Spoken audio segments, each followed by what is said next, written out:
Heart. Edmondo D'Amicis.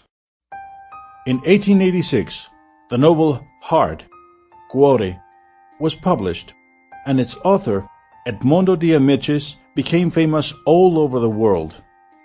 The book is written as a diary, in which Enrico, a boy in the third grade from the Italian city of Turin, writes about the important events of that school year.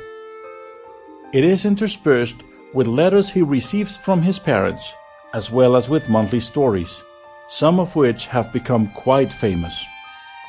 The stories are touching, and in fact, the whole book was written to stir up emotions and to move the reader to tears.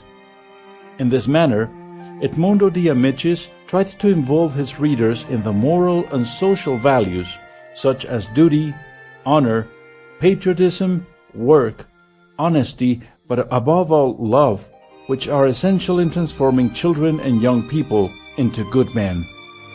The book's success was enormous. In 2.5 months, it had reached 41 printings. By 1896, the number of printings had reached 197, and by the 20th century, it had been translated into 40 languages.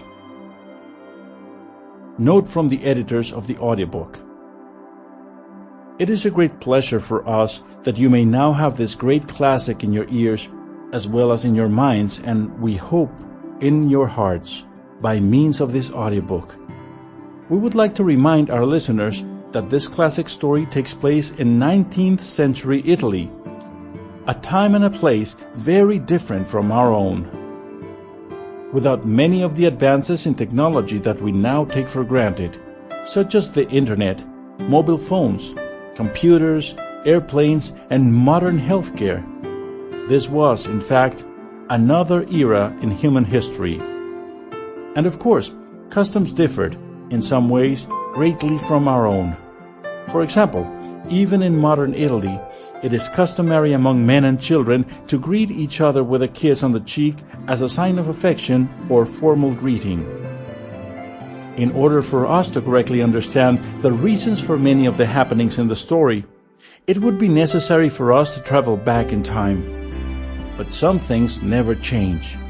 Moral values, the stories of faith, of courage, of love for your neighbor, for God and country. These things remain the same even today. Words from the author, Edmondo D'Amicis. This book is especially dedicated to children from 9 to 13 years of age. Sample complete. Ready to continue?